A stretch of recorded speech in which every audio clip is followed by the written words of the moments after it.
Est-ce que vous avez trouvé cette définition? Bon, Moi, non. euh, est-ce qu'on peut lire le tiré qui commence par montrer? Tiré, bad, montrer concrètement. Qui veut lire? Montrer Monsieur, concrètement, oui. C'est toujours vous, hein. montrer, D'accord, d'accord, d'accord, monsieur. allez-y. Oui, d'accord. Montrer concrètement les passages de la théorie à la pratique avec les sports qui suivent les aidera dans leur activité quotidienne d'enseignement. Alors, est-ce que vous voyez ce que signifie didactique? Les passages de la théorie à la pratique. Tout simplement. Parce que la didactique, elle se trouve c'est une discipline. D'ailleurs, vous pouvez prendre note si vous voulez. Oui, D'accord. Une discipline qui se trouve au carrefour des sciences. C'est une discipline? Hein, se trouvant, à la fin V-A-N-T, se trouvant au carrefour des Où? sciences, au carrefour, O-A-U, carrefour, avec deux R, carrefour des sciences. C'est bon, on continue. oui, D'accord. Quelles sont ces oui. sciences, d'après vous? D'après vous, quelles sont ces sciences? C'est-à-dire, pour reprendre un peu, et la didactique, ce n'est pas une science, mais c'est une discipline, une branche en quelque sorte. Mais elle se trouve dans un carrefour et elle puise de ces sciences-là. Quelles sont ces sciences, d'après vous? Donnez-moi des exemples. Mais regardez, parce que j'ai jeté un coup d'œil sur votre emploi de temps. Hmm. Est-ce que vous étudiez la psychologie de l'enfant? Oui ou non? Oui, oui. Donc, donc ça, c'est la première science, la psychologie. La psychologie. Est-ce que vous faites la philosophie? Dans votre emploi, vous avez philosophie ou non? Non, D'accord, parce que moi, lorsque j'étais étudiant comme vous, on a une matière intitulée philosophie de l'éducation. Et ça, c'est une autre branche, comme la didactique, une branche de ce qu'on appelle les sciences de l'éducation. Puisque c'est une langue, alors elle doit aussi trouver des données de la langue, c'est-à-dire la linguistique, qui est une science en quelque sorte. Donc vous voyez ce que signifie se trouver au carrefour des sciences. non, monsieur, pas encore. Pas encore. Alors continuez tout d'abord à noter, ensuite je reviens. Vous pouvez ajouter aussi, virgule, la sociologie. La sociologie. Sociologie. بعد au carrefour de sciences. Hey. Bad sciences, est-ce que vous suivez? Bad sciences, 32 points. Et on a cité ces sciences. La psychologie, la sociologie, la philosophie, la linguistique ou tout simplement ce qu'on appelle les sciences du langage.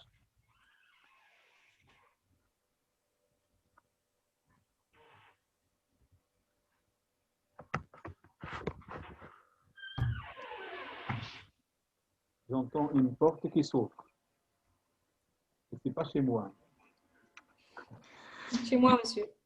D'accord, ce n'est pas un problème, mais je le dis tout simplement comme ça. C'est bon. Est-ce que c'est clair ce que vous avez noté là? Parce que si vous notez quelque chose qui n'est pas clair, que vous ne comprenez pas, alors à quoi ça sert? Donc, je vous rappelle que vous avez noté la didactique qui tente ou qui aspire à joindre la théorie à la pratique, c'est-à-dire Oui, passer des données théoriques à des données empiriques ou bien praxéologiques. Donc, pour réaliser ça, elle doit puiser dans d'autres sciences, dans d'autres, si vous voulez, domaines.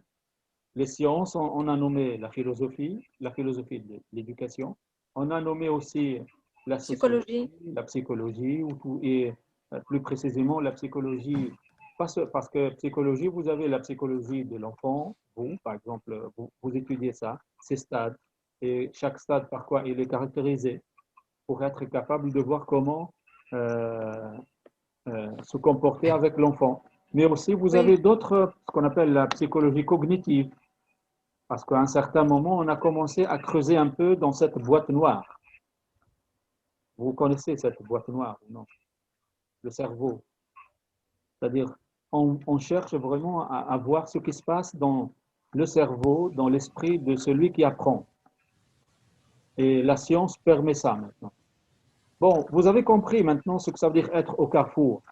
C'est-à-dire, il y a des concepts, des notions que vous trouvez dans la linguistique et qui sont récupérés par la didactique, par exemple. Est-ce que c'est clair? Parce que la didactique, elle, c'est comme si vous avez, écoutez, je vais vous donner un exemple. Est-ce que vous suivez? Oui, monsieur. Si vous avez une grande rivière, un fleuve, c'est comme par exemple euh, l'Euphrate, par exemple, en Irak, ou le Nil en Égypte. Il y a d'autres petites rivières, d'autres, si vous voulez, sources d'eau qui vont vers la même source qui est cette source grande, en quelque sorte. C'est la source majeure qui est le Nil, par exemple. Est-ce que c'est clair? Donc, c'est ce qu'on appelle des affluents. Donc là, ce qui est au milieu, c'est la didactique et elle est en train de puiser des autres sources. C'est-à-dire la didactique, elle peut, par exemple, pour expliquer certains problèmes, on peut recourir à la psychologie de l'enfant, on peut revenir à la philosophie, on peut revenir à la sociologie pour expliquer. C'est clair. Bon, ce que vous devez retenir tout simplement, c'est que la didactique, elle ne reste pas dans tout ce qui est théorique. Il y a ce va-et-vient entre théorie et pratique. C'est bon, c'est clair. Revenons Monsieur, maintenant. Oui, je vous écoute. Oui. En fin de compte, on trouve la didactique dans tous les domaines. C'est pas, on trouve la didactique dans tous les domaines, mais la didactique, elle cherche pour s'enrichir, elle cherche, si vous voulez, des données dans la psychologie. Elle cherche, par exemple, quelques outils euh, dans la sociologie, quelques concepts. Est-ce que c'est clair? Et vous pouvez comprendre pourquoi. C'est-à-dire, si vous voulez comprendre, par exemple, euh, c'est-à-dire le rapport entre les groupes dans une classe, parce qu'il y a des groupes et il y a, par exemple, une concurrence entre les membres des groupes, il y a ceux qui veulent apparaître, il y a des personnes qui veulent rester seules, il y a d'autres qui sont plus coopératifs, etc. Cette dynamique-là, pour la comprendre, il faut revenir à la sociologie et à la psychologie aussi. Donc, la didactique, par exemple, pour expliquer un phénomène, pour expliquer un problème, elle va puiser dans ces sources-là, comme la sociologie ou encore euh, la linguistique, la psychologie, etc. Si ce n'est pas vraiment clair, je peux peut-être chercher des exemples. Mais vous devez me laisser tout de même vos questions, hein, même ici pour le message ou encore sur Google Classroom. Si ce n'est pas clair, posez directement votre question. Mais j'aimerais qu'on revienne sur le début de ce préambule. Il est quelquefois utile de rappeler des évidences. Qui veut lire ça, s'il vous plaît? Allez-y, hein, je vous écoute. On revient à ce préambule, au début. Vous me suivez ou non? Au début des préambules, Oui, au début de ce préambule, oui. Il est quelquefois, نقرأ, monsieur. allez-y. Il est quelquefois utile de rappeler des évidences comme le fait Galisson quand il écrit dans d'autres voies pour la didactique. Attendez, vous devez faire cette liaison. Quand il, ça c'est une liaison obligatoire. Quand il écrit. Et l'autre, on ne dit pas il écrit. C'est-à-dire là, une autre forme de liaison. Mais vous devez le faire quand même, allez-y. Comme le fait D'accord. Robert, ça c'est un Robert, hein, Galisson, oui. Allez-y. Comme le fait Galisson quand il écrit dans d'autres voies pour la didactique Quand de il langue. écrit, quand il écrit, quand il Quand écrit. il écrit dans d'autres voies pour la didactique de langue, s'il D'accord. existe Là. Est-ce que vous voyez ce qu'il a écrit? Donc là, c'est Robert Galisson, un autre didacticien. Donc vous voyez ce qu'il a écrit. Et ce didacticien lui-même, c'est-à-dire l'auteur de ce dictionnaire, il le cite, c'est-à-dire il rappelle la référence. Donc, en réalité, ce qui est écrit entre guillemets, c'est une citation de Robert Galisson dans d'accord. dans cet ouvrage, d'autres voies pour la didactique des langues. Oui, s'il existe. S'il existe une discipline qui ne devrait pas faire mais Bon, mentir l'adage selon lequel. hein? C'est Quel qui, est cet adage? Oui, ce qui. oui, c'est qui, c'est qu'on soit bah, s'énonce clairement et les mots pour les dire. Attendez.